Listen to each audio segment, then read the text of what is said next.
let us discuss being present.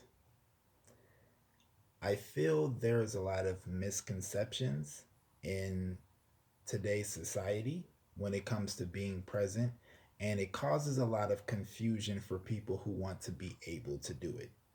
So let's go into it. Let's go a little deeper into it. Now I could talk on this subject for hours, so I'm going to try to limit myself and just give some of the basic, parts of what being present is and what it's not. So despite the some of the romanticized ideologies in today's, society, being present does not mean ignoring and discarding the past. That is not what being present is. That's not even actually humanly possible. You can't discard the past. You can't ignore the past.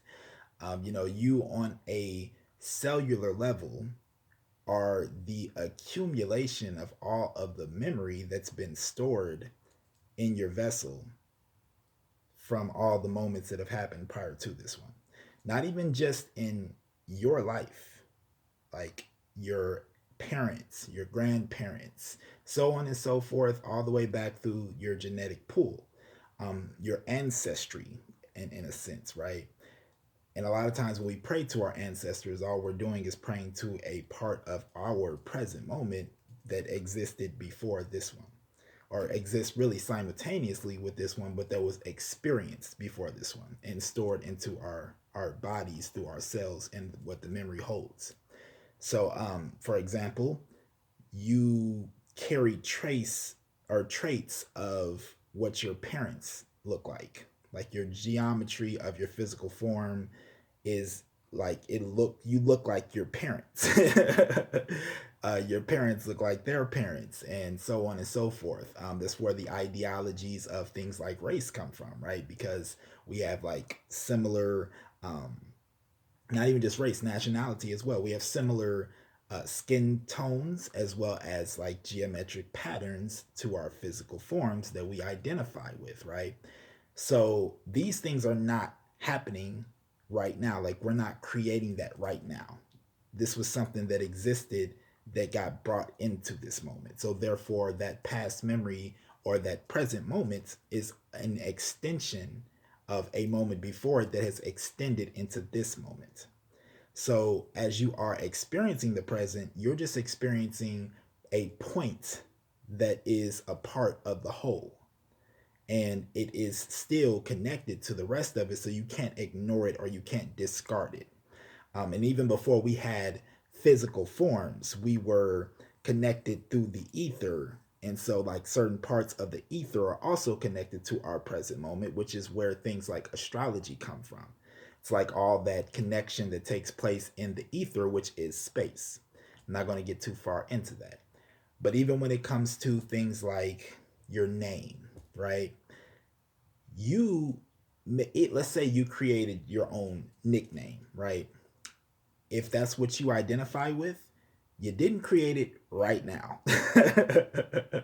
But you call yourself that, or you refer to yourself that, either consciously or subconsciously, whatever the case. If you have a profile on social media, there's a name that is, labeled for that profile, and you didn't make it right now. Your birth name, if you go by your birth name, you didn't even technically really come up with that, right? Like your parents did, so you really came up with it through them, but like you didn't create that right now. So like you're not going to be able to ignore these parts of the present moments that existed prior to this one, that are, like I said, they're in unison, but that was a moment that led to this one. So like it's not about ignoring the past.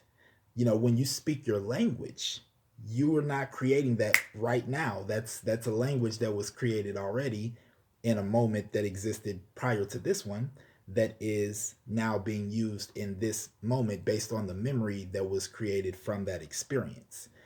The letters that you used, if you made your own nickname, right? The letters that you used to make that name came from the past. It came from a present moment that existed prior to this one. So being in the present moment does not mean ignoring and discarding the past.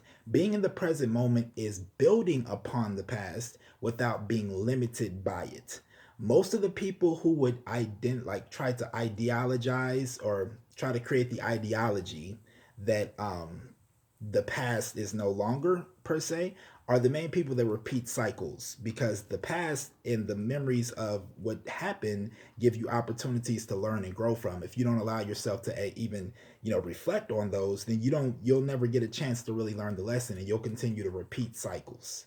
We basically experience, you can think of it like technology. You have like the iPhone X, right? Which is like the generation of the iPhone that was created after, I believe, the 9. I'm not an Apple user, so but I believe it was created after the 9.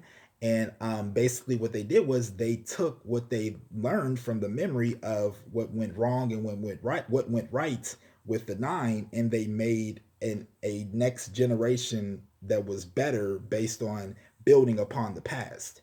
And that's how you are in the present moment, is you're continually doing that. You're continually taking what you're experiencing and you are growing and evolving from it without being limited by it. That's what being present is.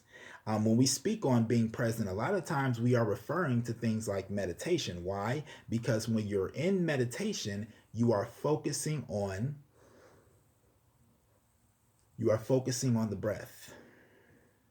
And when you are breathing, you're in the present moment. When you're focusing on your breathing, you're in the present moment. When the reason why we really like stress or really emphasize the fact that being present is important is because as humans we can get so caught up in what the future might be, all these what if scenarios and what could possibly take place, and it's very easy to get caught up in that. But the future is a possibility. Now granted, there are things that are fated, I'm not going to go into that, but you have a destiny which involves a destination, and in order to reach a destination you have to take certain steps to get to that point in time and space. So you have the ability of creating your destiny. It's interchangeable. So like when it comes to the future, that is a what if possibility, but what you're doing in the present is creating it. And that's why it's important to be in the present and not get too caught up. That's where anxiety comes from, people getting too caught up in the past. And then people get depressed because they get so caught up or people getting caught up in the future is the anxiety. And then the depression is them getting so caught up in the past that they can't move beyond it. So the way that you cure both of those mental disorders is by allowing yourself to be in the present moment. But being in the present does not involve ignoring your past.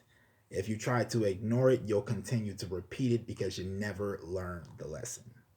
So I just wanted to give a brief breakdown on that. I'm not going to go too deep into it. I could really give you hours worth of information on this subject, but it's more so just about recognizing that you don't want to ignore your past.